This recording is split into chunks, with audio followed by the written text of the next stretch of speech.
Hello, my friend. Today I will tell you another long-forgotten legend. Close your eyes and let the magic transport you to Middle-earth. Our journey begins.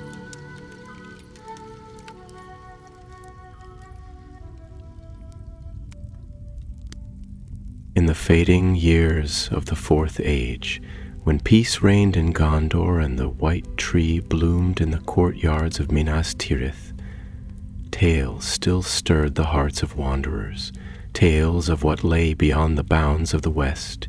For though the shadow had been cast down and the Dark Lord defeated, the East, vast and veiled in ancient secrets, remained a realm of mystery. It was in the high halls of the king that the tale began, beneath the silvered banners of Alatar, the Elfstone, who once had borne the name Aragorn. His throne stood tall above the city of kings, and from it he ruled with wisdom and mercy. Yet not even kings may rest easy when old powers stir beyond the borders of their realm. One evening, as the sun fell behind the white towers and the stars began their slow ascent, the king summoned a ranger to his presence. The man who entered was young, no more than 25, lean of build and sharp of eye. His name was Callan, born in the woods of Ithilien, where green things grew and the shadows of the past still whispered among the leaves. "Ilin," said the king, his voice low but strong, "you have served Gondor well, and there is a task I would lay upon you, one that requires both courage and quiet judgment." The ranger knelt before his lord. "Command me, my king." Aragorn leaned forward. "Word has come to us from Rhûn, rumors carried by traders and wanderers. They speak of a staff, ancient and powerful, found in the ruins of an old stronghold where strange cults once thrived. A staff said to belong to Alatar the Blue, one of the lost Istari who vanished into the east long ago. Callan frowned. The name was a shadow from old tales. But the Blue Wizards never returned? "No," said Aragorn. "And yet something stirs. The staff must not fall into the wrong hands. I fear it may already have drawn the attention of dark hearts. A sect calls itself the Ashen Circle. I know little of them, save that they seek power in forgotten things." The king stood then, cloaked in a mantle of midnight blue, and from his side he drew a small satchel, placing it in Callan's hands. Within were old maps, faded writings in Elvish and the tongues of the East, and a pendant bearing the white tree. "You will not go alone," Aragorn said. "At the eastern edge of Mordor, a dwarf named Broin awaits you. He is a scholar and an explorer. And beyond, near the desert of Tul-Karath, a woman of Harad, Narya, has offered her guidance. She knows the sands and the dangers hidden within them." Callan rose, his path now set before him. He bowed low. "Then I ride before dawn." So it was that he departed from Minas Tirith beneath the cold gaze of the stars, his heart filled with questions and the weight of a quest that reached into the shadowed corners of Middle-earth. His horse, a swift gray mare named Ilin, bore him swiftly through the moonlit fields of Ithilien, where the wind rustled like old voices in the trees. Days passed, and the land grew harsher, the green of Gondor giving way to stony plains and the broken hills of Nirn. There, in the ruins of an old watchtower near the Sea of Rhûn, Colleen found the dwarf, Browen was not like most dwarves Calin had known. He wore no heavy armor nor bore any axe. Instead he carried scrolls bound in leather and a short sword of Númenórean make. His beard was braided, his voice gruff yet eager. "Ah, the ranger," he bellowed, thumping Caelin's back with such force that he nearly lost his breath. "You're young, that's good. The bones fare better on long marches when they're still fresh." Together they pored over the maps by firelight, tracing a path through forgotten lands, the black wastes, the rim of ash, the whispering hills. At the edge of the known world, beyond the red sands of Tul Karath, lay a place marked only with an old rune. Bered Tharson, the Tower of the East Wind. "That's where the staff is said to rest," Browen murmured. "Or where it was last seen." "And the Ashen Circle?" Calin asked. Browen's face darkened. "A cult of fire and bone. They worship no living lord, but seek to awaken what sleeps beneath. Some say they serve remnants of Morgoth's will spirits, too weak to rise, yet cunning and cruel." It was not long before they reached the edge of the desert, where the air shimmered with heat and the sands blew like ghosts across the stone. There, in a tent of crimson cloth, they met Naraya. She stood with her head uncovered, her eyes like molten amber. Her skin bore the sun's kiss, and a curved blade hung at her side. She greeted them with a wary smile. "So, you seek what was lost in the ruin of the East," she said. "I will lead you. But know this, the desert does not give up its secrets freely." Together, the three set out across the burning sands, the ruins of Bered Tharsung calling to them like a whisper carried on the wind. As the days grew hotter and the nights colder, they drew ever nearer to the place where fate would test them. Already in the deep places of the world, something stirred. Eyes watched their journey from afar, eyes that burned with the greed of forgotten kings and the hunger of spirits long denied. The Ashen Circle had felt the tremor in the earth when the staff awakened, and they too were coming. The race had begun. The sun rose red over the eastern rim of the world, casting long, wavering shadows across the dunes of Tul Karath. In that strange and silent land, where wind hissed like serpents through the hollows of stone and sky, three figures made their slow and steady way toward the broken horizon. Callan rode foremost, his cloak drawn close against the sand-laden gusts. Behind him trudged Broyen, stout-legged and muttering to himself as he adjusted the straps of his pack, and at their side moved Nyarea with the ease of one born to the sands, her steps sure upon the shifting ground, her gaze ever watchful beneath the folds of her desert scarf. For 7 days and 7 nights they journeyed through the outer marches of the desert, where no road remained and no map held sway. The stars were their only guides, and the wind their only song. Great bones of beasts long dead jutted from the dunes like the ribs of giants, and broken statues of forgotten kings stared with eyeless sockets into the eternal waste. There was a heaviness in the air, not of heat alone, but of memory, old and restless, like the breath of an age buried too deep for comfort.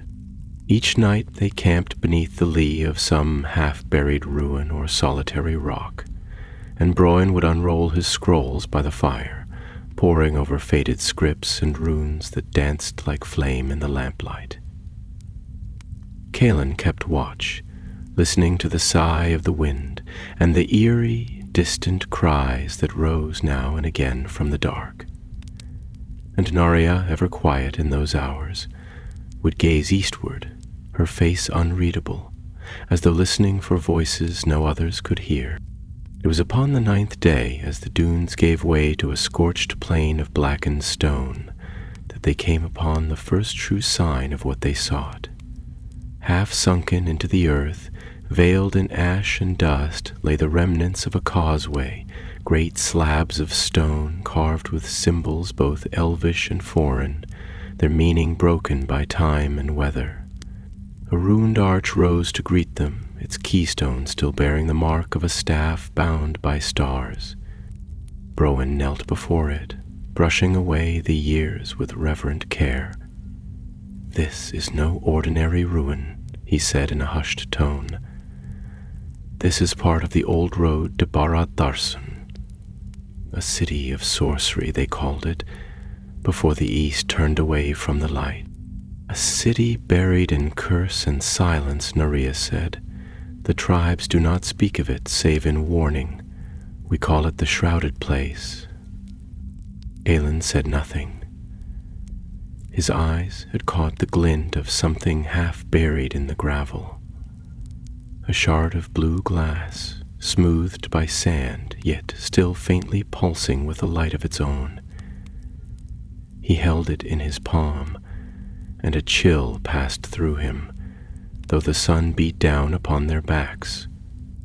They pressed onward, the air growing heavier with each league, until at last the plains broke upon a rise of jagged rock, and there before them lay the remnants of Barad-Tharsun. The tower for which the city had been named had long since fallen, its stones scattered like teeth across the ruin, but its base remained, massive and half sunk into the earth, its arches filled with shadows, its walls blackened as though scorched by flame. Around it sprawled the husks of buildings long dead, their bones rising in mute defiance against the slow march of time. The air was still, too still, and the silence pressed against them like a weight. They made their camp beneath the shattered gate, a thing of iron and obsidian that hung twisted upon its hinges. That night, the stars burned bright above the ruin, but no breeze stirred the dust, and no sound of bird or beast rose from the darkness. Kalen took the first watch, pacing slowly among the fallen stones, his hand ever near the hilt of his blade. And as he passed beneath a broken arch, he heard it, a voice, faint and distant, as though carried on a breeze not of this world. He turned sharply, but saw nothing, save the shadow of the ruins and the flicker of the fire behind him. Yet the voice lingered still in his mind, like a half-remembered song. "Kalen," it had whispered. Not a warning, not a threat, but a calling. He did not speak of it when his watch ended, though the echo of it troubled his sleep. Come morning, they ventured deeper into the heart of the city, their feet stirring dust that had lain undisturbed for an age. They found hallways carved into the rock beneath the tower's base, and upon the walls were murals, faded yet still visible, depicting a tall figure in blue robes, bearing a staff of crystal and silver. Stars circled his brow, and his hand was outstretched to the east, where shadow and flame danced upon the horizon. "Alatar," Brolin whispered, awe plain in his voice. He was here, no doubt of it, and so were others. Naria said, pointing to another figure, this one cloaked in darkness, its features blurred but its hands raised in opposition. The staff was a key, not merely a weapon, perhaps a seal, "Then the danger is greater than we knew," Kaelin murmured. "If the staff kept something locked away, and now it has been disturbed." They found the chamber at the very base of the ruin, a great circular hall with a dais at its center. Dust lay thick upon the stones, but in the heart of the dais was a cradle of white marble. Empty. "Gone," Browen said grimly. "Taken." Before Kaelin could speak, a low sound rose from the shadows behind them. A hiss, dry and sharp. They turned, blades drawn, and saw them then. Figures cloaked in ash-colored robes, their faces hidden behind masks of bone. The Ashen Circle had come. From their leader came a voice, cold and clear as winter wind. "You trespass upon a sanctum not meant for mortal eyes. Turn back or be unmade." But Kaelin stood firm, his sword raised, and Narya stepped to his side, her blade flashing in the dim light. Broyen, though less nimble, hefted his short blade with a grunt. "No," Kaelin said. "We came to reclaim what was lost." The masked figure gave no answer, only a gesture, and from the shadows the cultists advanced. Steel rang out in the gloom beneath Barad Tharsun. The hush of the ancient ruin was broken in an instant as blades met with a clash that stirred the very dust to life. The Ashen Circle descended without cry or warning, their movements swift, their strikes precise, like men long trained in dark silence.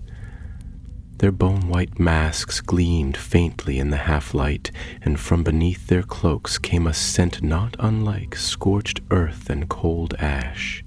Whatever sorcery they served had twisted their presence into something that clung to the air like the memory of fire.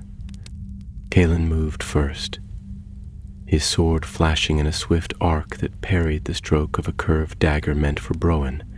The dwarf, though scholarly in his ways, showed the stubborn strength of his kin, and drove his short blade into the thigh of his assailant, sending the masked figure stumbling backward with a cry muffled by bone. Narya fought like a desert storm, her blade curved and deadly, her steps light upon the flagstones, and her eyes fierce with the heat of a land that did not forgive weakness. She weaved between the enemy, striking with the precision of one who had known battle all her life, and the cultists, though many, faltered before her wrath. Yet they were outnumbered. For each one that fell beneath the company's blades, another emerged from the darkened halls, drawn to the fight like moths to a hidden flame. Kaelin knew they could not hold for long, not in the narrow chamber where movement was limited and shadows betrayed their positions. "Fall back," he cried, his voice ringing above the din. "To the upper stair, make for the light." Browen, panting but determined, turned at once, pushing through the press with his shoulder, low like a charging boar. Narya followed, cutting a path through two robed foes who blocked their retreat, her blade catching the firelight and gleaming red. Kaelin covered their retreat, his arms aching with the weight of ceaseless motion, his breath ragged with effort. One of the cultists lunged with a spear, and Kaelin caught it on the flat of his blade, twisting the shaft aside and answering with a swift thrust that found its mark. Then he turned and ran, the sound of footfalls close behind. They burst from the ruin into the pale light of morning, the sun a wan disk behind a veil of high cloud. The ruin rose around them like broken teeth, and the wind carried with it the faint scent of smoke. No time was wasted. They climbed the slope behind the tower, taking shelter amid the fallen stones of a once proud temple. its roof collapsed but its walls still strong. There they paused, bloodied and breathless, hearts pounding as they waited to see if pursuit would follow. Yet none came. The ashen circle, it seemed, had chosen not to pursue them beyond the tower. Whether out of caution or design, Kaelin could not tell. "They let us go," Narya said at last, her brow furrowed in unease. "They had the numbers. They could have overwhelmed us." Browan sat with his back to the stone, wiping blood from a shallow cut along his arm. "Aye, but they did not. That troubles me more than their swords." Kaelin said nothing. His mind was turning over the words spoken by the masked leader. "You trespass upon a sanctum not meant for mortal eyes. Turn back or be unmade." Such words were not the raving of madmen, but the utterance of those who believed they stood upon the edge of great power, and if the staff had indeed been taken, it was likely already in their hands, or else in the keeping of one yet higher than those who had faced them. When they had rested and their wounds had been bound, they gathered around the remnants of Browan's maps and parchments, spread upon a flat stone that once bore the carved visage of an Eastern god, now eroded to little more than suggestion. Browan traced a path with a trembling finger, eyes narrowed as he scanned the markings. "There is one place yet unmarked on most maps," he murmured. "A name I found once in a dwarven account of the East, long forgotten. Zarna Kur, the Hollow Flame. It lies beyond the basalt hills, east of the ruin, where the earth is cracked and the sky burns red at dusk. The legend speaks of a temple built not by men, but by those who came before, followers of a star that fell into shadow." Kaelin met his gaze with growing resolve. "Then that is where the cult goes, to Zarna Kur. And if they have the staff, they mean to use it there." "But for what purpose?" Narya asked, her tone low, her eyes shadowed by thought. "The staff is no mere relic. If it is, as the tales say, wrought by Alatar in the forgotten days, bound with starlight and sealed with flame, then it was never made for mortal hands." Brolin gave a slow nod. "A key," we said, "and a key opens but also locks. If the staff was left here, hidden, then perhaps it was to seal something within the earth, not guard it idly." A silence fell between them then, as the weight of those words sank in.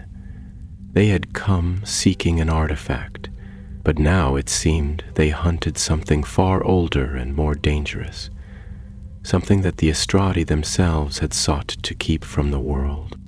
And yet, they could not turn back. The choice had passed from their hands the moment they had set foot in the ruin. Now, with the staff taken and the cult moving ahead, the path was fixed before them, like a road drawn by fate itself. At sunset they set out once more, following the old paths where the wind wailed low and mournful among the crags. The land grew harsher as they advanced, the ground split by ancient fissures and the sky streaked with smoke from unseen fires. No birds flew in this part of the world, and no beasts called, save for the cry of distant carrion birds that circled high, as though drawn by the scent of gathering doom. They did not speak often, for words felt hollow in such a place, and each step brought with it the echo of things long buried. Only the whisper of wind and the crunch of boot and hoof upon ash marked their passage. And at night, as they made their camp beneath a sky bloodied by the setting sun, Calin found himself drawn to the shard of blue glass he had taken from the ruin. It pulsed faintly in his palm, a heartbeat of light that was not his own. He held it to the sky, and for a moment he saw, not with his eyes, but with something deeper, a vision of a great chamber, circular and vast, with a pillar of flame rising at its heart, and voices chanting in a tongue not spoken in the West, and at the center, the staff, tall, radiant, terrible in its beauty, held aloft by a figure shrouded in gray and crowned with stars. The vision passed as swiftly as it had come, leaving him breathless and shaken. Naria, watching from across the fire, said nothing, but her gaze lingered long upon the shard in his hand. Whatever lay ahead, it was drawing them swiftly now. Like a river to the sea eastward they journeyed, beneath a sky grown ever more strange and unsettled, where clouds moved not as driven by wind, but by some unseen will, coiling and stretching like the long fingers of a grasping hand. The land about them bore the scars of a long-forgotten wrath, for the hills of black basalt were cracked as though by fire, and the soil held no life save for brittle weeds clinging to the edges of old lava flows, gray and sharp as blades. Silence ruled here, deep and pervasive, broken only by the rasp of breath and the tread of breath and the tread of boot upon stone. Even the whispering wind, which had haunted the desert before, seemed unwilling to pass into this realm. They walked now by day and by night, resting only in short turns beneath overhangs of rock, or within hollows where the sun's cruel light could not reach. The air was dry as ash, and the very dust seemed to cling to their skin like old memory. Nadia led them along a narrow defile between two jagged ridges, her eyes ever searching the path ahead, while Calin kept watch behind.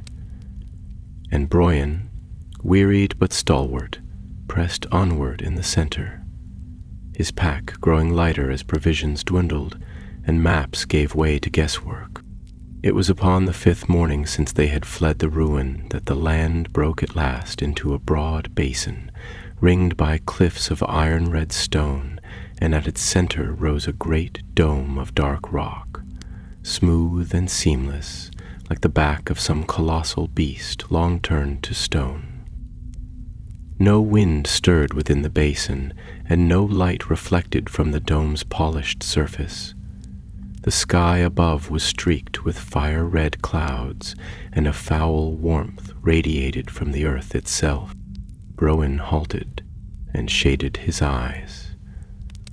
"Zarna Kur," he murmured, awe mingled with dread.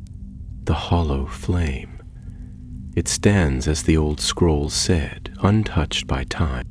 Naria drew her veil across her mouth. "This place is wrong. I feel it in my bones. The very ground whispers." Indeed, Calin too felt the presence, heavy, ancient, and watchful. Though no eyes could be seen upon that blackened mound, he sensed they were observed by something vast and buried, a thing without name or form, bound in shadow deeper than the night. He placed a hand upon the hilt of his sword, and the shard of blue glass in his pouch throbbed once more with that strange pulse, as though urging him forward or warning him to turn away. At the base of the dome stood a stair, carved directly into the rock and leading downward into a cleft that split the earth like a wound. Black stone framed the descent, and symbols marked the lintel above the archway, sigils not of elvish nor dwarvish craft, but of some elder tongue long fallen from the memory of men. They bore no beauty, no elegance of form, only the cruel symmetry of power and intent. With torches lit and weapons ready, the company passed into the darkness below. The air within was thick and dry, and the walls of the descending corridor were smooth, as if carved by water, or time rather than tool. The stair wound in a long spiral, ever downward, and the deeper they walked, the more Calin felt a pressure upon his heart, as if each step brought them closer to the beating core of some vast and hidden world. At last they emerged into a hall so wide and deep that their torches could not find its farthest bounds. The ceiling arched high above like the hollow belly of a mountain, and from its center rose a single pillar of lightless flame, a thing that neither burned nor moved, but seemed to hang in the air like smoke trapped in crystal.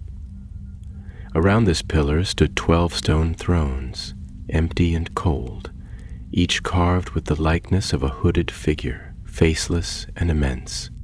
Rowan stepped forward in awe, his torch held high, casting long shadows across the smooth floor.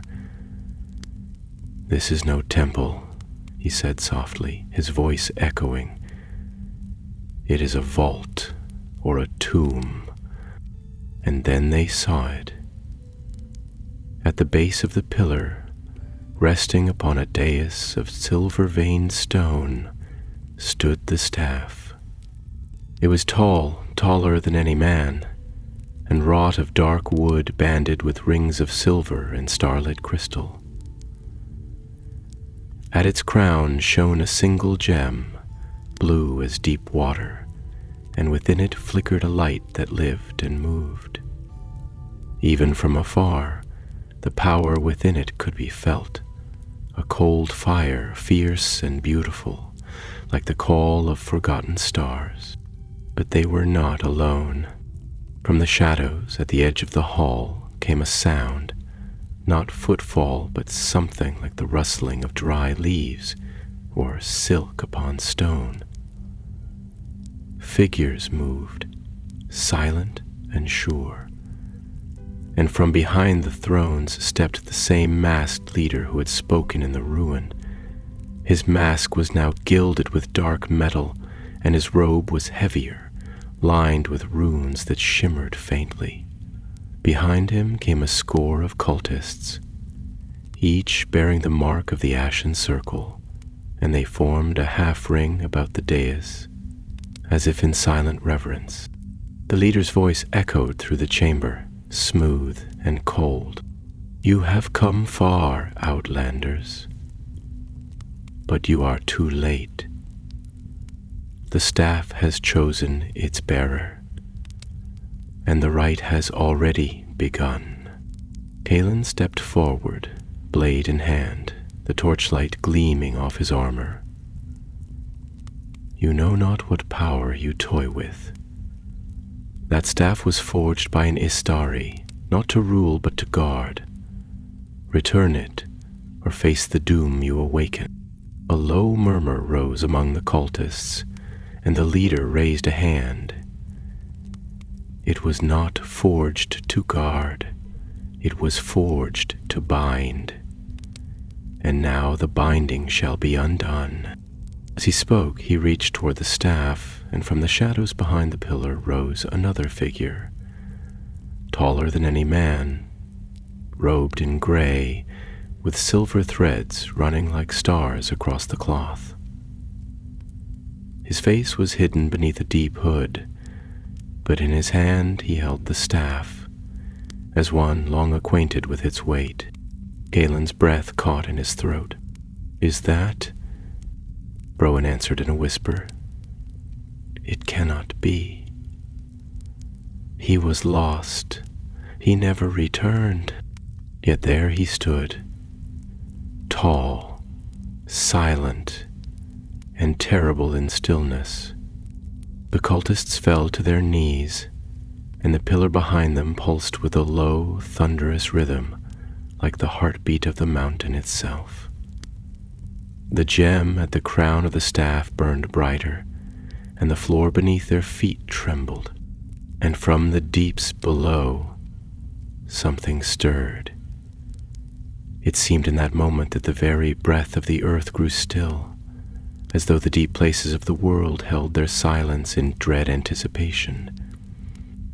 The flickering torchlight trembled upon the walls of the great chamber, and the pillar of unmoving flame cast no warmth, only a cold radiance that pierced to the marrow. The one who stood behind the staff moved not, yet his presence filled the vast hall with a gravity that pressed upon heart and soul alike, as if time itself hesitated in his shadow. Calin stepped forward, his sword lowered but not sheathed, for though the figure bore the semblance of one of the wise, yet his bearing was cloaked in mystery and a stillness that did not speak of peace.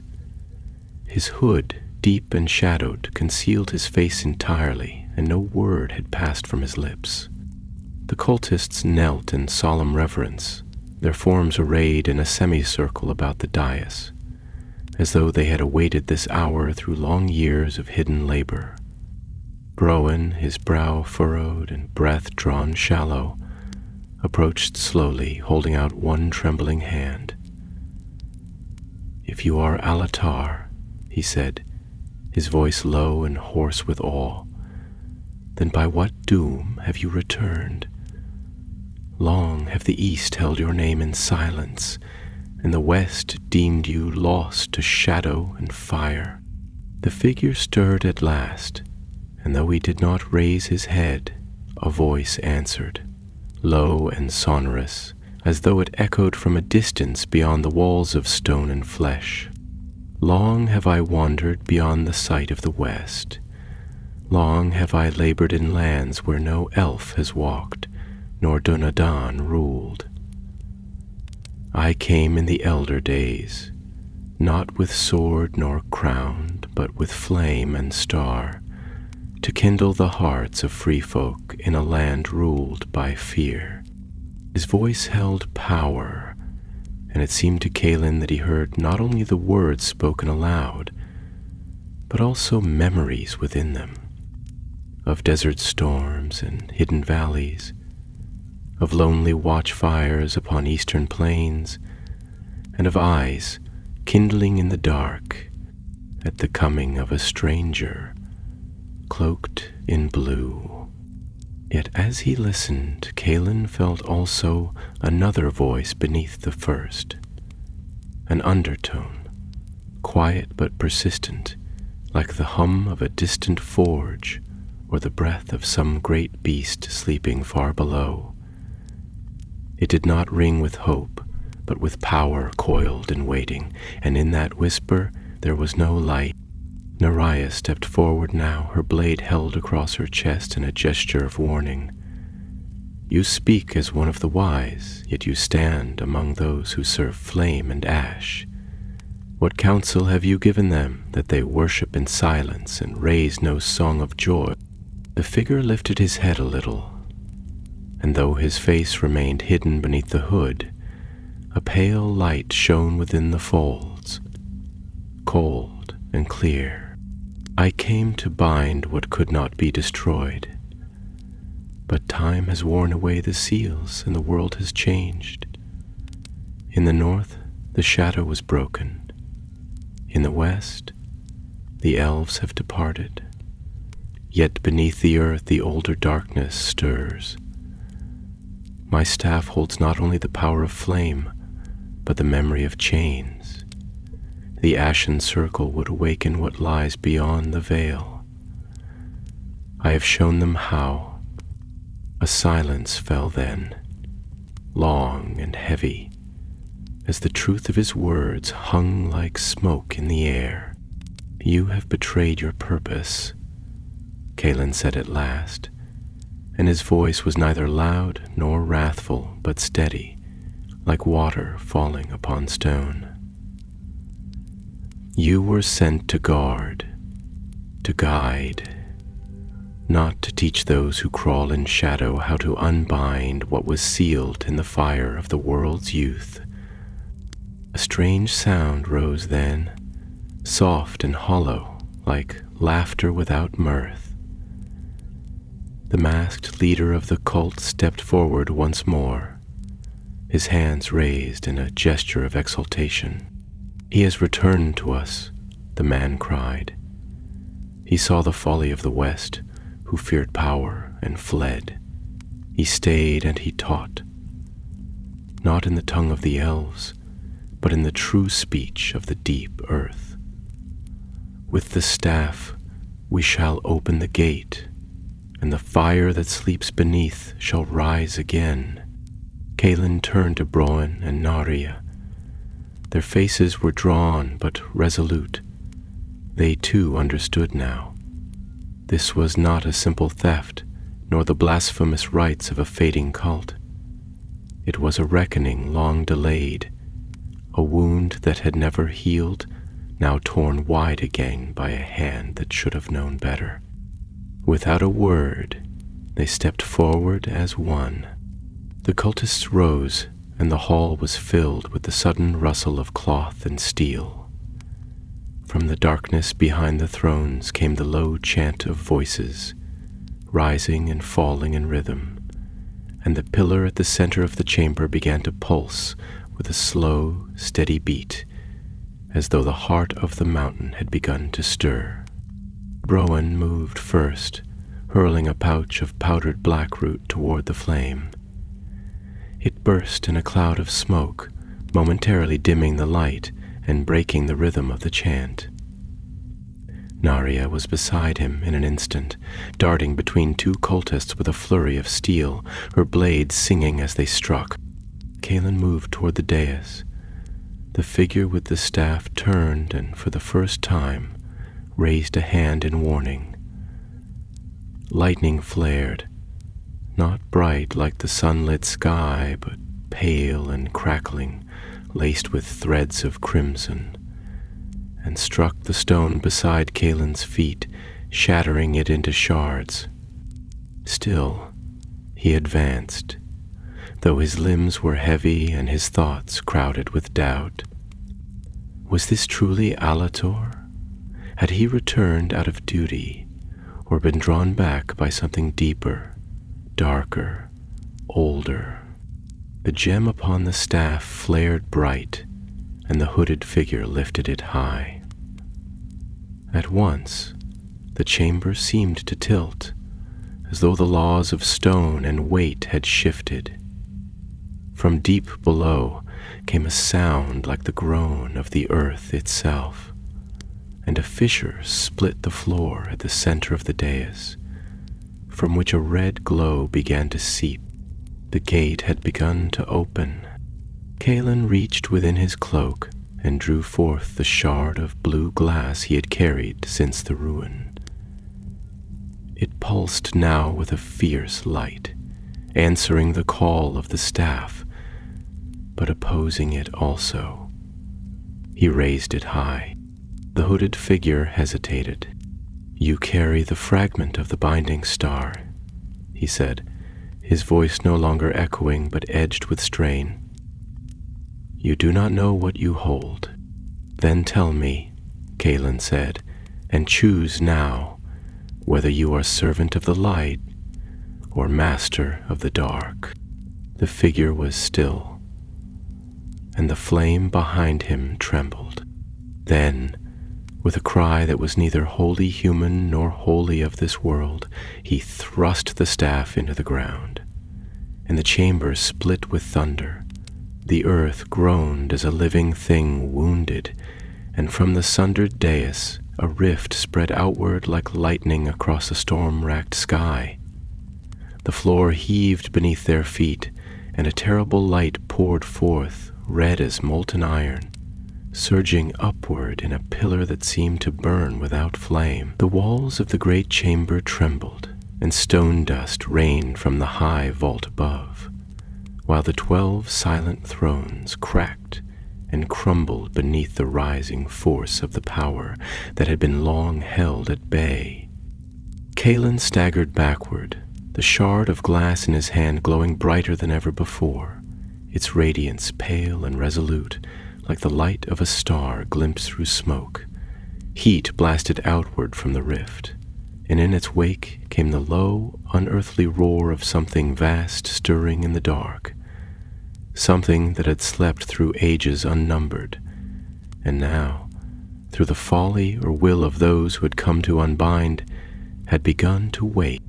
On the dais, the figure in gray stood motionless, staff held upright before him, its tip buried in the trembling stone. The gem at its crown burned with a brilliance that no longer shone with the beauty of starlight, but instead with the harsh, unwavering intensity of a forge too long untended. His cloak flared in the rising wind, and though his hood still concealed his features, the force that surrounded him made plain the truth that had lurked beneath all words. This was Alatar, the Blue Wizard, returned not as a savior of the East, but as one who had sought to shape its fate through fire and control. Browen clung to a broken pillar, his beard coated with dust, his eyes wide with the horror of what he beheld. Naria stood her ground upon the fractured flagstones, her blades flashing in the ruddy light, fending off the cultists who surged toward them, emboldened by the breaking of the seal. Her face was set in grim determination, and though her brow bore sweat and her tunic blood, she faltered not. "Kalen!" she cried above the roar, her voice carried like a cry upon the wind. "The shard! Now! Whatever power lies in it, it must be answered.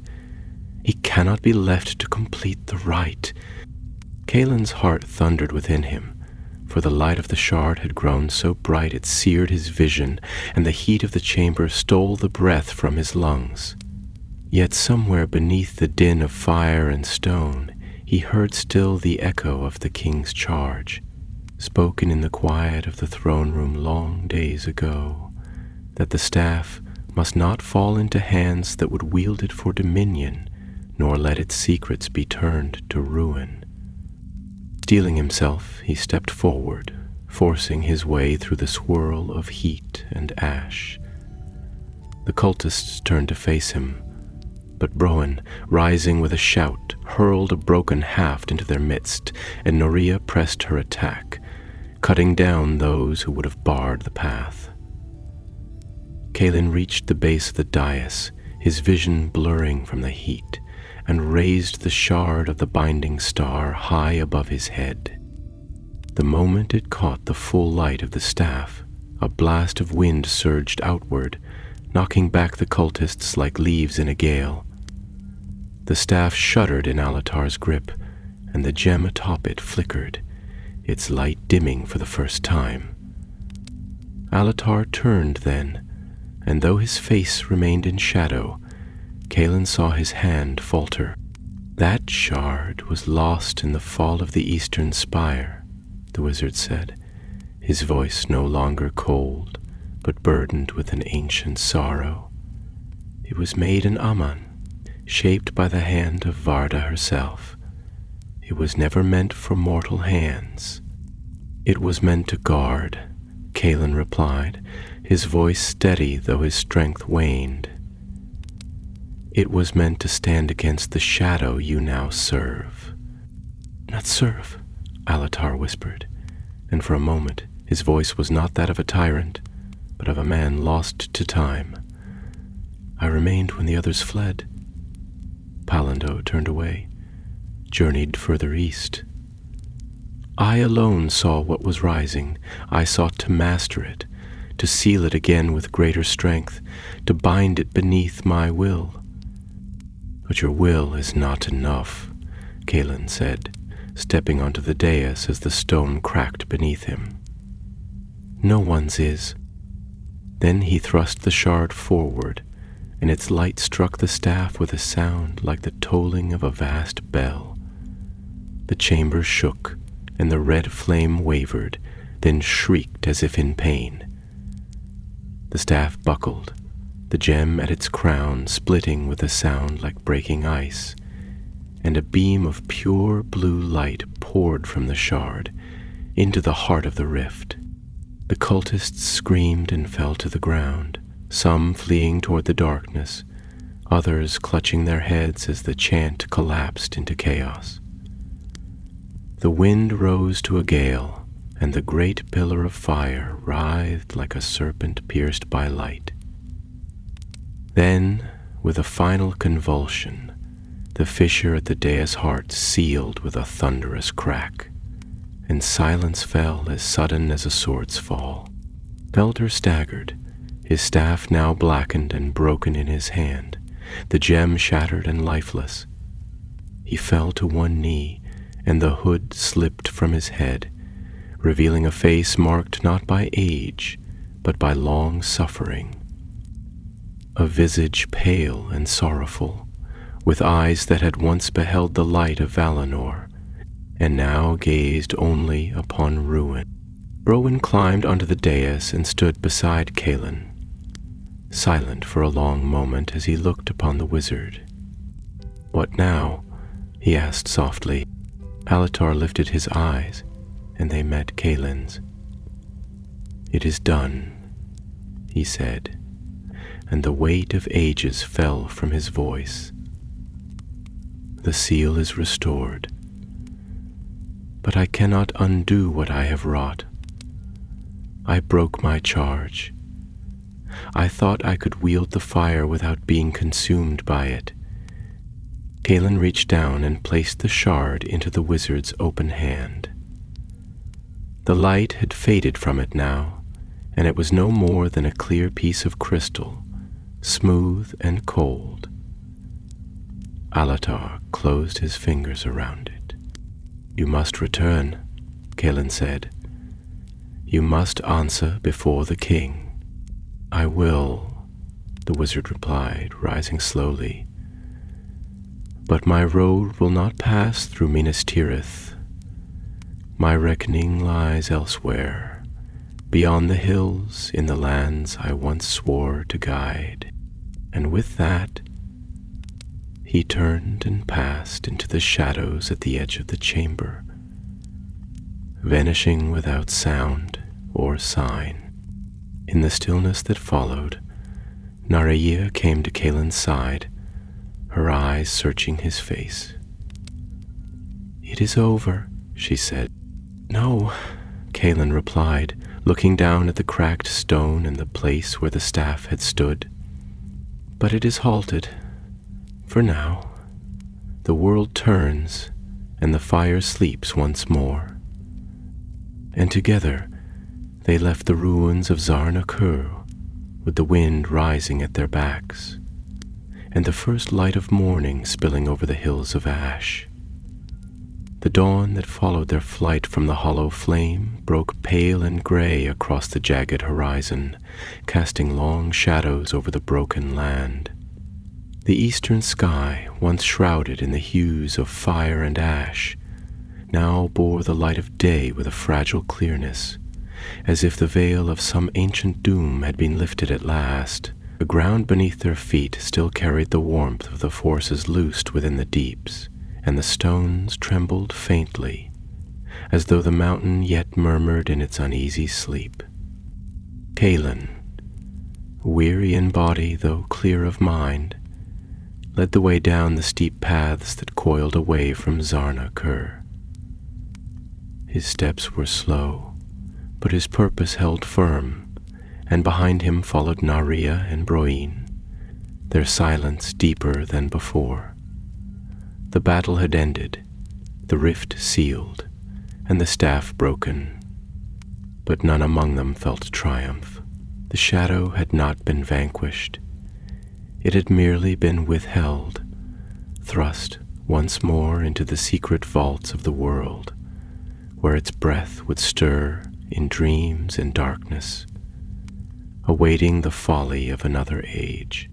They made their camp beside a shallow spring nestled in the cleft of the hills, where the waters ran clear over a smooth black stone, and the air carried the scent of rain not yet fallen. No birds sang in that place, and no trees grew, yet it was as though the earth itself breathed a little easier, and the burden of unspoken fear had lessened. Rowan sat upon a flat stone, his boots cast aside and his feet soaking in the cool stream, his shoulders slumped and eyes half closed. The dwarf bore scratches upon his arms and a gash upon his brow, yet none of these troubled him now. He held a small book in his hands, its leather cover blackened by fire, and from time to time he turned a page with fingers still smudged with ash. Callan knelt some distance away, washing the blood from his blade with slow care. The sword, plain and worn with use, had served him well, and he whispered a few words to it in the old tongue of the Rangers, not as a spell, but as a gesture of gratitude. Then he turned his gaze westward, toward the unseen lands of Gondor, where the white tree stood blooming in its courts, and the king waited for tidings. Narya stood watch upon the ridge, her silhouette sharp against the morning sky, her scarf trailing in the wind. She had not spoken since they left the ruin, but Callan knew her thoughts were full. She was a woman of the desert, where memory was carried not in words but in the silence between them, and she had seen more than many would believe. He would not press her now. It was not until the sun had climbed higher and the wind grew warm that she returned, her step light as ever, though her eyes held a gravity that did not fade. "There are no signs of pursuit," she said at last. "The cult has fled or fallen. Whatever strength remained to them lies buried with their false hope."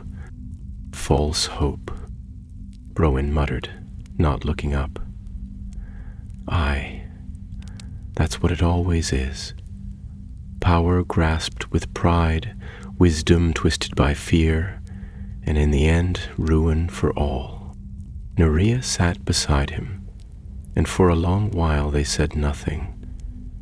The silence between them was neither strained nor heavy, but the quiet of those who had endured a storm and now sat beneath clear skies, uncertain yet grateful. Callan stood and stretched his limbs, which ached like old timbers after the storm. "We must return," he said, not as a command, but as a truth spoken aloud. "The king must be told. The staff is broken, but its memory remains. Others may come seeking it, drawn by the echoes of its power." "Aye," Rowan said with a tired sigh, closing the book and tucking it into his satchel. "And I've scrolls enough to keep the scribes of Erebor busy for years. I'd like to see the White City again, if only to sleep beneath a roof that doesn't groan like a dying worm." Narya nodded once. "I will go as far as the edge of Gondor. Beyond that, my road leads elsewhere." Callan met her gaze. "You saved us more than once. The desert owes you no debt, but I do." She offered a faint smile. "Then let it be paid when next we meet." So it was that they began the long journey home, not in haste, but with the steady purpose of those who carry a burden that must be set down in its proper place. They crossed again the burnt hills and the great basin, now empty and still, in the ruins of Barad Tarsun, where only the wind whispered among the stones. No sign of the ashen circle remained, save for the blackened bones of their torches and the faded prints of their flight. At the edge of the desert, where the first green shoots of Ithilien touched the sands, they parted ways. Narya stood tall, her back to the rising sun, her eyes cast eastward. "I will go no further," she said. "There are others in the south who must be warned. The fire may sleep, but it will stir again. When it does, better that the desert be ready." Callan clasped her arm. "You were true in a dark hour. I would ride beside you again should fate allow." Browen gave her a gruff nod. "You the heart of Durin's folk, though no beard to show it."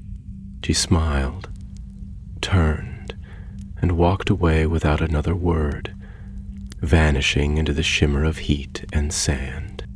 And so Colan and Broyen pressed onward, westward through the quiet vales and the silver woodlands, where the breeze spoke no longer of flame, but of leaves and distant bird song. In time, the towers of Minas Tirith rose before them, white and gleaming in the morning light, and the gates opened to receive them. There, in the high halls of the king beneath the banners of the reunited realm, Calen gave his account of all that had passed. The finding of the ruin, the rise of the Ashen Circle, the awakening of the fire, and the breaking of the staff. Aragorn Elisar listened in silence, his gaze ever steady, and when the tale was told, he stood and looked out upon the lands of his kingdom.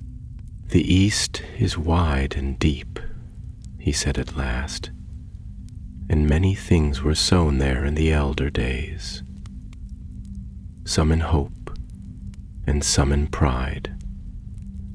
That one of the Astari should fall to such temptation grieves me, yet I do not judge him lightly.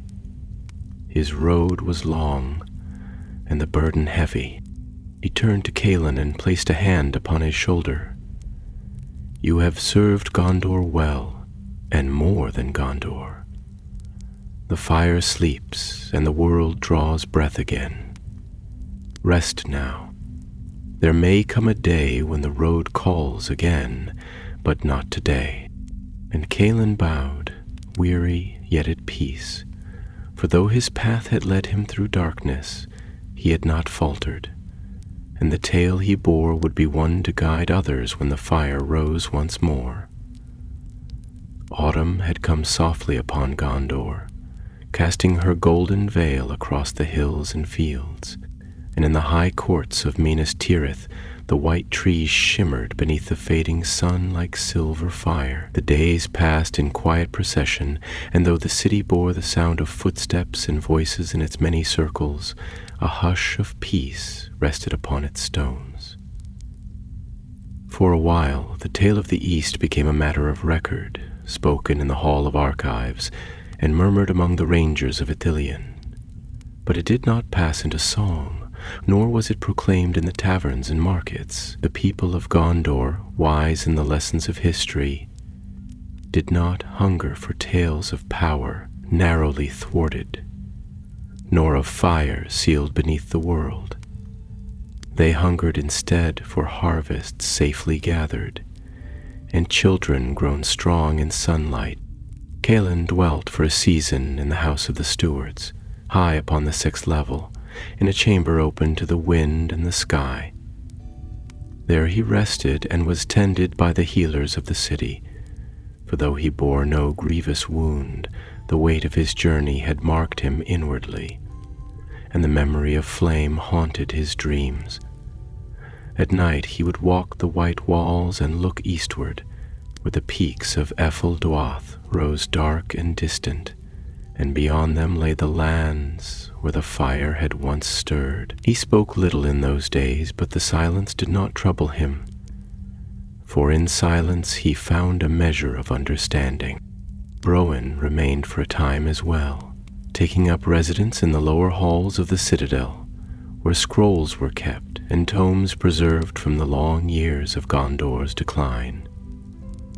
The dwarf had found favor with the lore masters, for his knowledge was broad and his tongue sharp, and he brought with him maps and fragments recovered from Barad Tharsun, now carefully unrolled and copied by scribes with long quills and narrow eyes. Yet Broyen's heart was not bound to the city, and it was not long before he spoke of returning to the lonely mountain, to walk again beneath the echoing halls of Erebor, where songs still rang on a morning clad in mist and gold, Colin and Broyan stood before the gates of the city, bidding one another farewell beneath the white banner.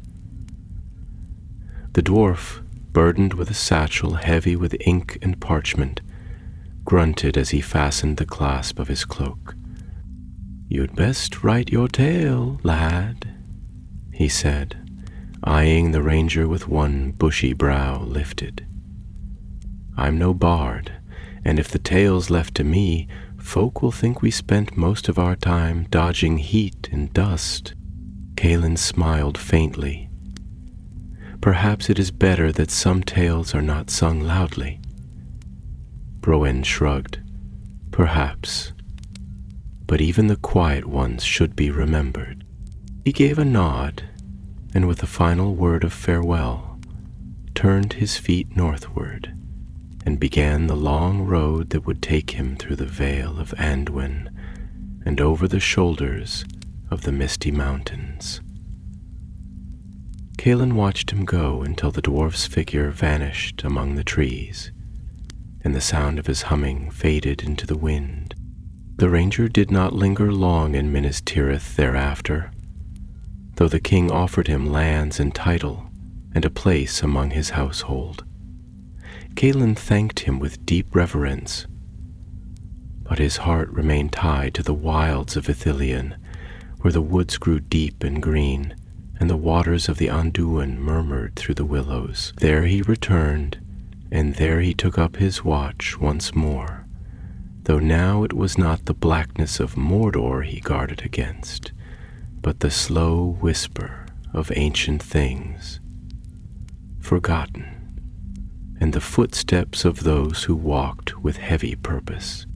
The shard he had carried, once bright with the light of the binding star, lay now quiet and dim upon his mantle, yet he kept it still, not as a weapon nor as a relic, but as a remembrance. For though the fire had been sealed again, the world was wide, and many things moved in shadow. He knew that beyond the deserts of the east, other lands stirred with life and power, where men spoke in tongues unknown to Gondor, and carved their hopes upon the bones of fallen empires. He knew that Alatar, if he still walked among them, bore now the weight of his deeds without staff or title, a pilgrim seeking atonement in silence.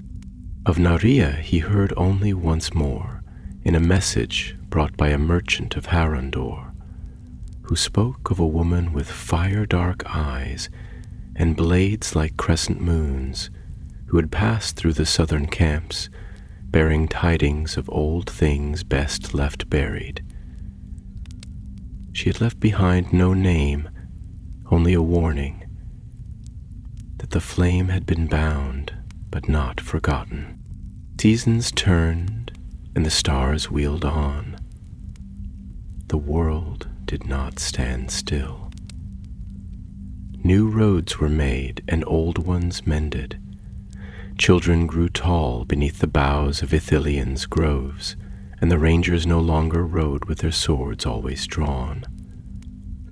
Yet Calin remained, silent as the forest, watchful as the hawk upon the bough, a living echo of the war that had been waged far from the knowing of most.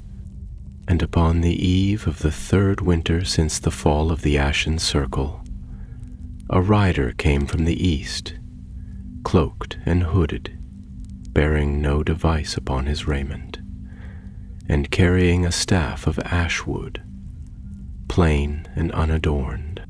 He came in peace, seeking no audience, asking for no shelter. He passed through the eastern marches, beneath the boughs of Narchual forest, and those who saw him spoke of a strange stillness that followed in his wake.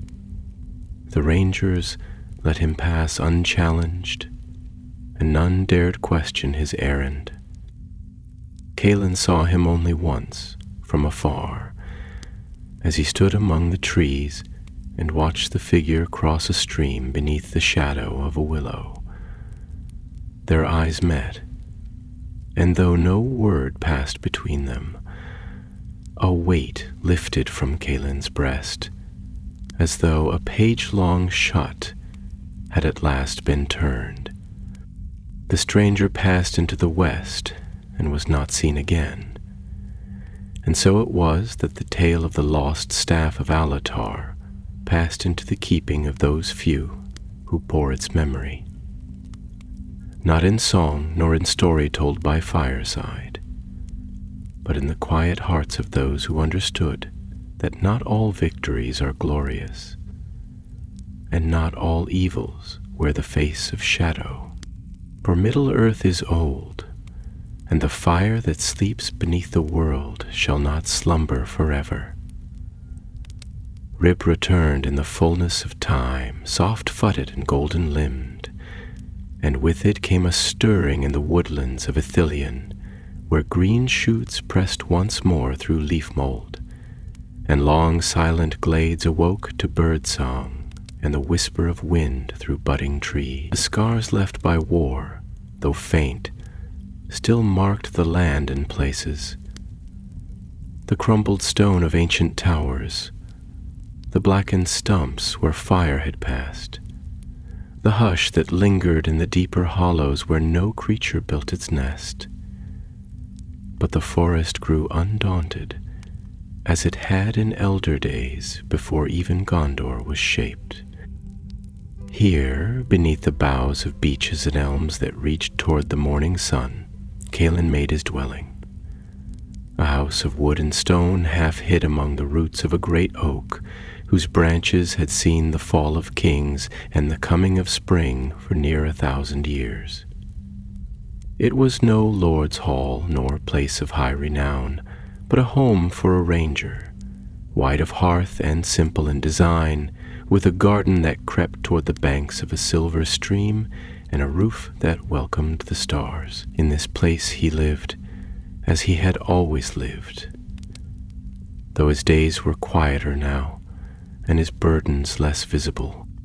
He ranged still through the glens and uplands, though not so far nor so often, and the folk of the nearby hamlets had come to know him as the Watcher of the Greenwood, a name spoken with quiet respect, for he asked no coin and gave no boasts, but was known to appear when wolves came down from the high moors, or when travelers strayed upon the old roads where stone and ivy mingled. They brought him bread and fruit in season, and he in turn left herbs at their doors when sickness touched their homes, or mended their tools with a smith's quiet skill.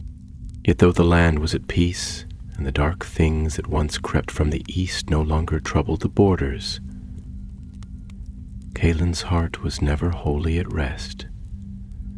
There were nights when sleep fled from him, and he would walk beneath the stars with a lantern in his hand, listening for a sound that did not come, or watching the sky for signs that no longer showed. A shard of the binding star he kept upon a carved shelf above his hearth, wrapped in linen and set within a box of cedar wood, and sometimes, when the fire burned low, he would open it and hold it to the light, though it shone no longer.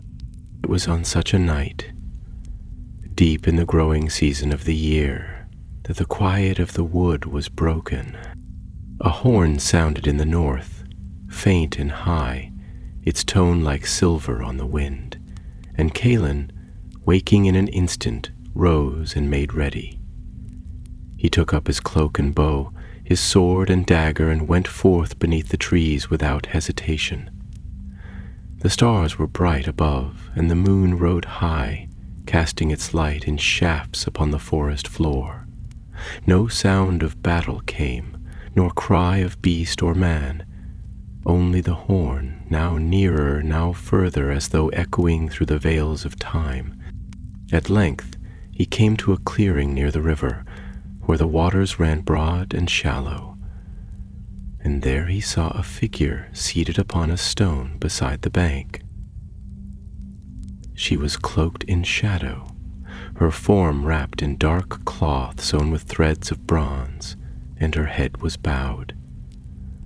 At first he thought her wounded or asleep, But as he stepped into the moonlight, she rose and turned, and he saw her clearly. It was Nerea. She had changed little, though her garments bore dust and long wear, and her eyes, always sharp, now held a weariness that time alone could not account for. She did not smile, but neither did she look away. "Years have passed," she said, her voice low, "but the fire beneath the world sleeps still." Galen inclined his head. "Then it is not for rest alone that you have come." He stepped forward, removing the scarf that concealed her mouth, and though the lines of her face were marked with hardship, she bore herself as one who had not faltered. "The East is troubled, not by armies nor by kings, but by questions that will not die. The ashen circle is broken, yet others take up their whispers. There are wanderers in the waste who speak of a new name, one that moves among them like wind through smoke. No longer Alatar, but the Starless One." Kalen's eyes darkened, and he placed a hand upon the hilt of his blade, though he drew it not.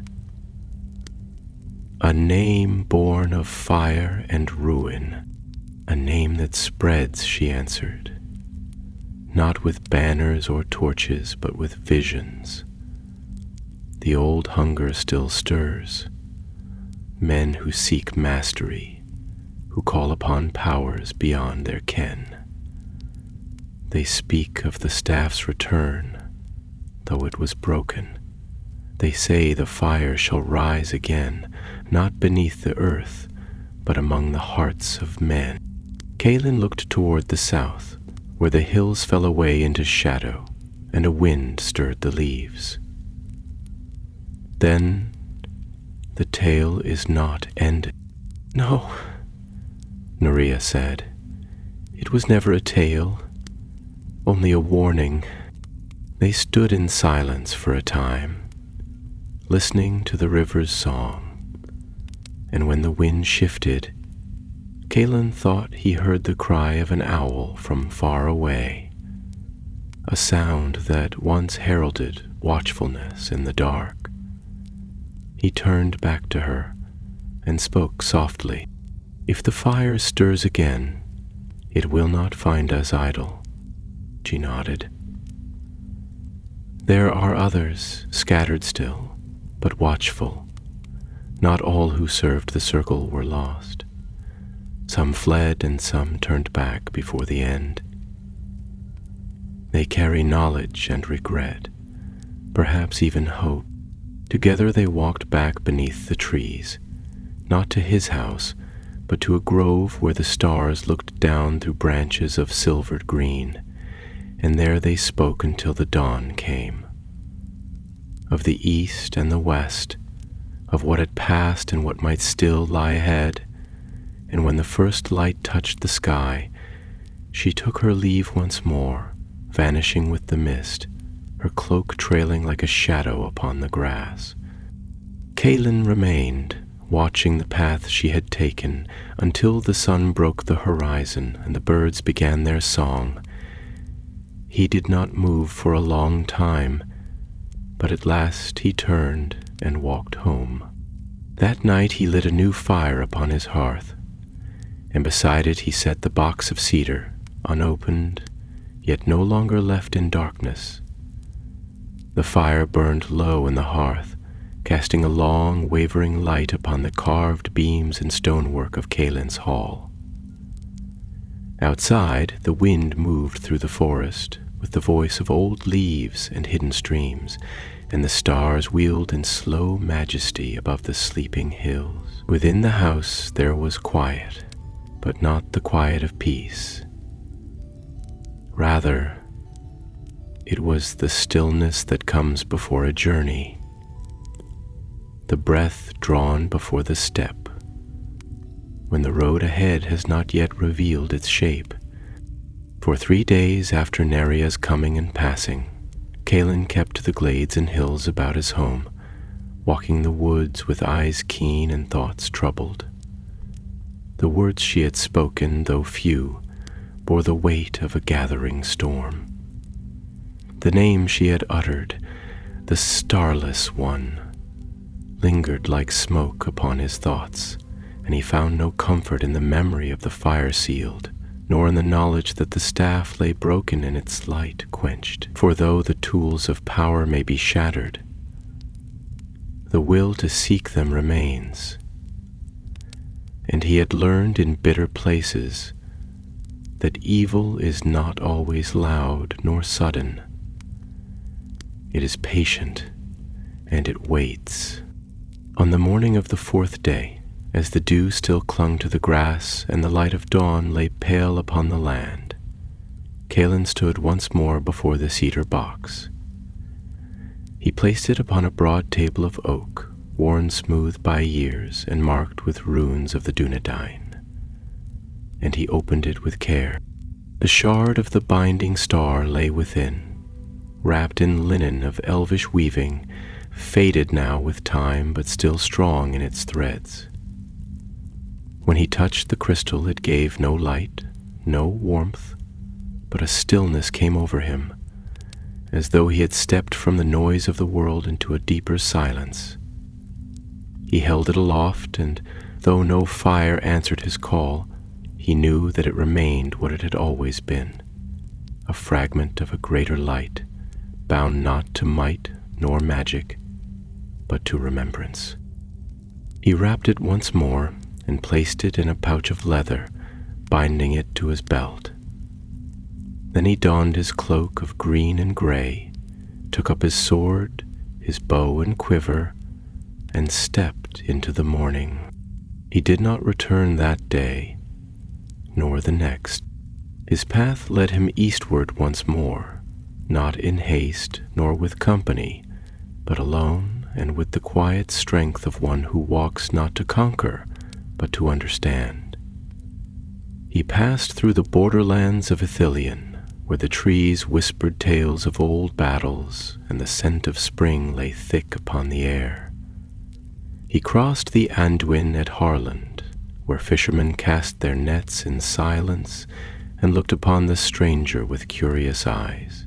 They offered him bread and smoked fish, and he accepted them with a nod, but did not linger. From there he turned south, moving through the outlands where the stars shine brighter, and the land remembers the songs of the sea kings. He walked beneath the moonlight, with the shard ever close at his side, and he watched the skies as one who seeks an answer in the turning of the heavens. It was in the highlands of Herondor, among the cliffs and scattered trees of a land both fair and desolate, that he found the place she had spoken of. A ruin, half swallowed by sand and ivy, where once a watchtower of Numenor had stood guard over the southern march.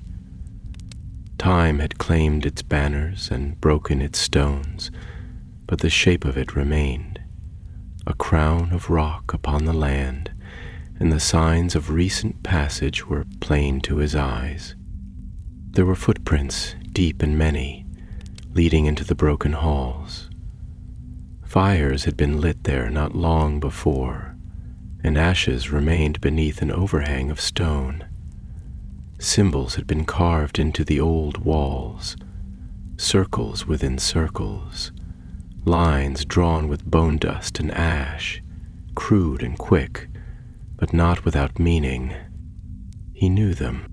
These were the marks of the Ashen Circle, though no longer crafted with care or reverence, but hurriedly, desperately, as though those who made them feared pursuit. They were not the rites of a priesthood preserved, but the signs of a belief twisted and broken, yet clung to in darkness. He passed through the ruin without fear, for no voice rose to challenge him, and the place lay empty, save for wind and memory. Yet as he stood at the tower's heart, beneath the open sky, where once a beacon had burned to guard the lands of men, he felt the presence of another. From the shadows of a fallen arch, a figure stepped forth, cloaked and hooded, bearing no weapons, though his form was tall and his bearing that of one who had walked far and seen much. His hands were empty, his robes worn, but his eyes shone beneath the hood with a strange and sorrowful light.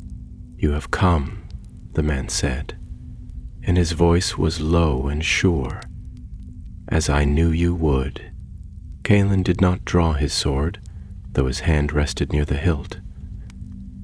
"Then speak, and let the shadows fall away." The man lowered his hood, and his face was marked with lines of care, though he bore not the age of great years. His hair was dark, touched with silver, and his brow bore the mark of a star, faintly inked, as though burned there by fire long past. "I was once among them," he said, "the circle, but I turned away when the fire grew too fierce. I fled before the breaking. I have wandered since, and listened and watched. They are not ended. Scattered, yes, but not silenced, and one has risen among them, one who bears no name, but wears the mask of ash, and speaks of a new flame to come." Caelin's gaze did not falter. "What does he seek?" "Not the staff," the man answered. "That is lost. What he seeks is the memory of it, the shape of its power, the echo of its light. He speaks to the desperate, the broken, and the proud, and tells them they shall become fire." "Then he must be stopped," Calin said, "and those who follow him must be warned." The man nodded. "I will guide you. I know the paths they take, and the names they whisper. I know where the embers still burn." So the two passed from the ruins beneath the stars, and the wind carried their steps away into the darkness, where the hills rolled like waves, and the road ahead stretched long and uncertain. But the shard was at Caelin's side, and the flame beneath the world, though silent, had not yet claimed the last word. The days that followed were shrouded in the hush of things old and unseen, as Calin journeyed south and east across the rolling highlands, through lands seldom marked upon the maps of Gondor, and into the forgotten clefts of Harrendor, where ancient stones whispered of kings who had passed like wind through dry grass, and where the stars looked down as they had done before even the moon was hung in the sky. The man who guided him gave no name, nor did Calin ask it, for the bond between them was not one of friendship nor trust, but of necessity born from a common burden, the knowledge that a shadow moved in the world once more, and that if left unchallenged, it would find root where light no longer reached. Their path wound through narrow defiles and low river vales, where thorn and scrub grew thick along forgotten trails, and where the sun rode low through skies of dust and gold. They passed ruined waystones, their inscriptions worn to naught but fragments, and broken causeways that once bore the tread of Gondor's southern hosts, now cracked by root and frost. Yet though the land bore the mark of time, it was not empty. At night they glimpsed lights upon distant ridges, campfires quickly hidden. At once they came upon a clearing where offerings of bone and ash had been laid in crude circles, still warm to the touch. In silence they passed these signs, speaking little, for the breath of something darker than mere men stirred in the wind. And Calin felt again that pressure upon his heart, which he had known in the vaults beneath Barad Tarsun, a sense that deep below the earth, a power once sealed, now turned in uneasy sleep, disturbed by the folly of those who thought to wield its flame. On the 6th day they came at last to a ravine, deep set among the hills, where the stone walls rose like towers and the path narrowed to a thread. There, half concealed by brush and crumbling rock, lay an entrance hewn into the cliffside, tall and narrow, and carved with marks that Calin recognized at once. Though weathered by years, the sigil of the circle was still visible. Etched in flame and serpent, its outer rim marred as though by an attempt to erase it. His guide knelt beside the threshold, pressing his hand to the stone.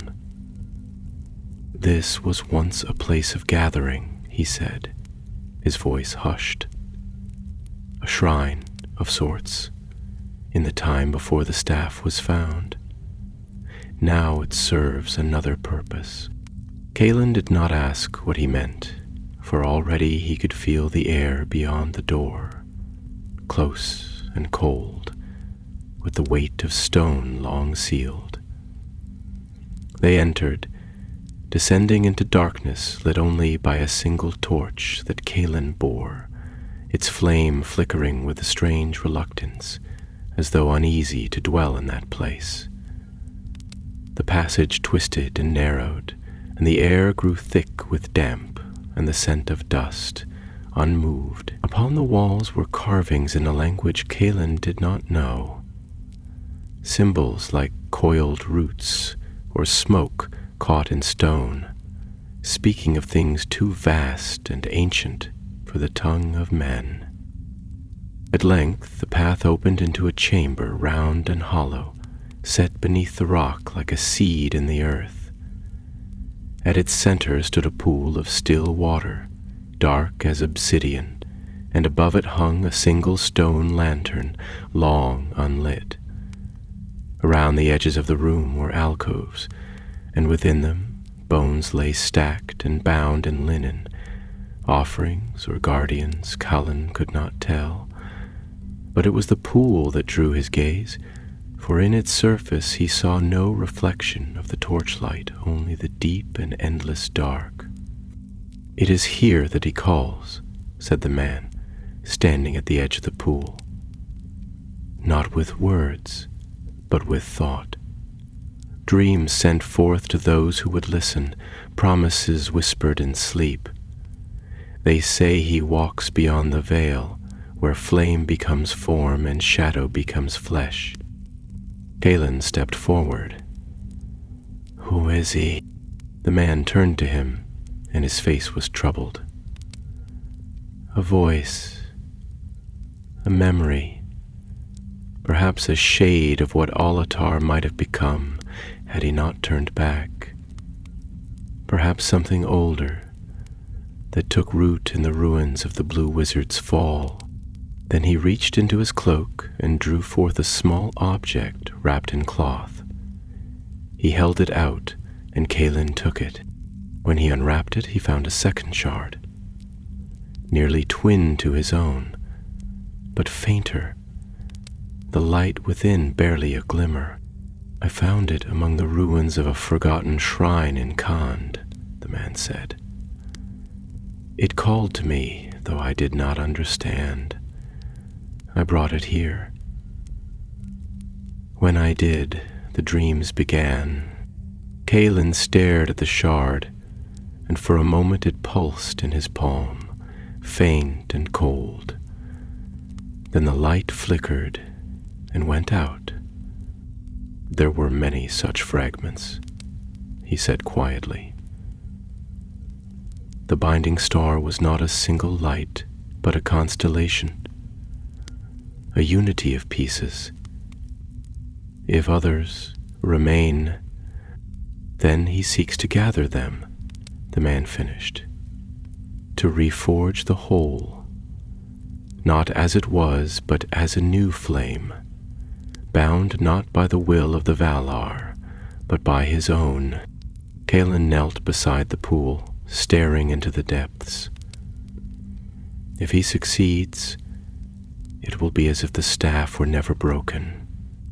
"And worse," said the man, "for this time there will be none among the wise to stand against him."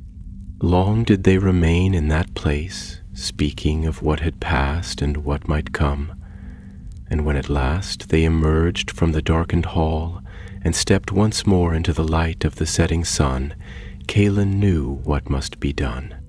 He would journey east again, not alone, and not as before. The shards must be found and gathered, not to be used, but to be hidden where no hand could touch them.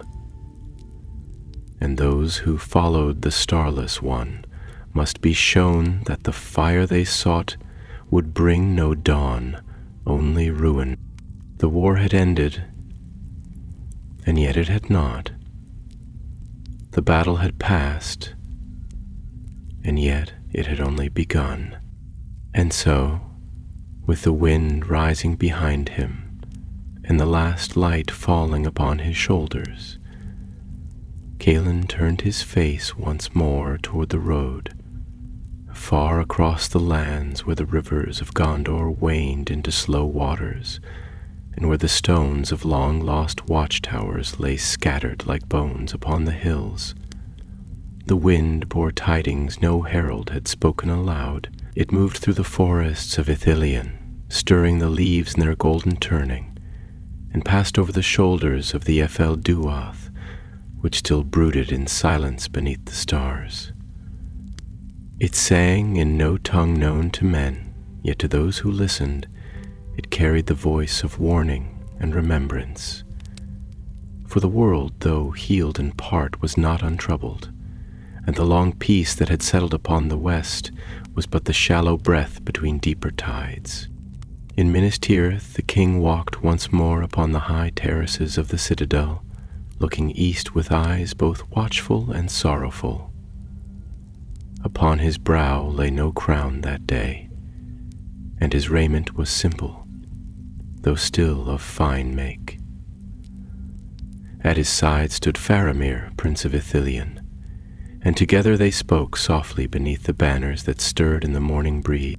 "A shadow stirs again," the king said, his voice low and grave, "but it does not rise in might, nor with armies upon the march. It creeps in silence, like water beneath a door, slow and unseen, until the wood begins to rot." Faramir bowed his head. "The ranger Calin has not returned, yet word came from the border watch that he passed eastward, bearing again the mark of his charge."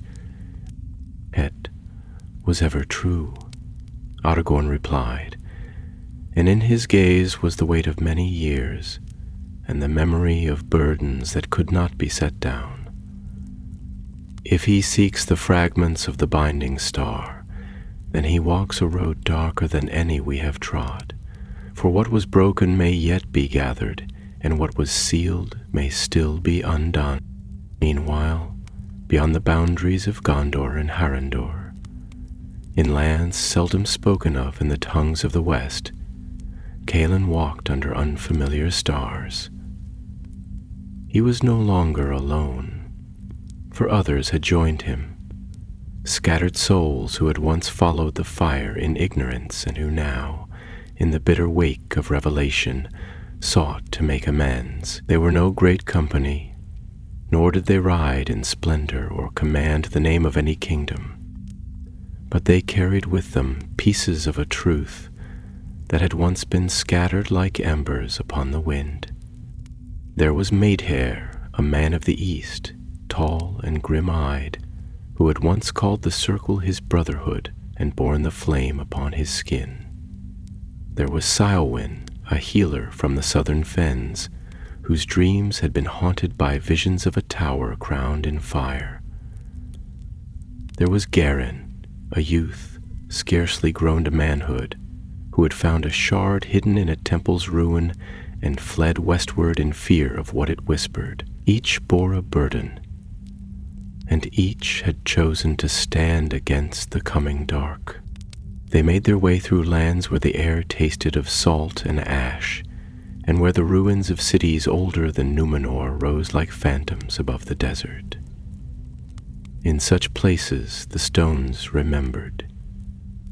In the silence of moonlit courts and the cracked mosaics of buried vaults, Kaelin found remnants of the binding star, shards no longer bright, yet still bound with purpose. They did not call to him as the staff had once called to Alatar, for they bore no will of their own, yet in his hand they pulsed faintly, answering the memory of the flame he had helped to unmake. In one such place, a temple long buried beneath the sands of Lithor, where serpents wove their coils through shattered idols, and the wind keened like a mourning mother. Kaelin stood before a mosaic depicting the blue wizard in his prime. Alatar was shown not as a tyrant nor a wanderer, but as a guardian, his staff held high beneath a night sky strewn with stars, and behind him a great door carved with sigils of sealing. Staewin, kneeling to uncover another shard beneath a broken pillar, looked up at him with eyes full of wonder and dread. "Oer was meant to guard," she whispered, "but he listened to the dark beneath the light." Kaelin laid his hand upon the mosaic, tracing the curve of the staff. He believed the fire could be used, that wisdom alone would be enough to master it, but even the wise are not beyond temptation, and what they guard can become a mirror of their will. They sealed the shard in a case of steel and lead, bound with runes taught to Kaelin by Broyan before they had parted. Then they buried it beneath the floor of the temple, beneath stone and soil and silence. It would not be found again, not easily, not without the knowledge they now bore. In this manner they continued, passing through ruined cities and desolate plains, gathering the remnants of the light once shattered, and placing each beyond the reach of those who might seek to forge them anew. There were perils aplenty, beasts that had crept into the old vaults, drawn by whispers from the deep, and men who had heard the name of the Starless One and come seeking its promise. Yet Kalen and his companions endured, and the fire that had once called to destroy now found no voice among them. In the northern wastes of Rune, where the snow lay heavy upon forgotten strongholds and the stars burned pale above frozen lakes, they laid the last of the shards to rest. Beneath a cairn of black stone, carved in silence and sealed by frost, Kaelin set the final fragment, his hands trembling not with cold, but with the weight of all that had passed. And there, beneath the aurora that danced across the winter sky, Madir spoke the words of parting in his mother tongue, a prayer for the dead and the broken, and the light that had once been. Kaelin turned westward. The fire had been scattered, the staff broken, the circle unmade. And yet he knew, as did all those who had walked with him, that the tale was not ended, for the world is wide, and men are many, and the hunger for power does not die, but sleeps. Yet so too does the flame of watchfulness, and in the deep places of Middle Earth it waits, not to conquer, but to guard.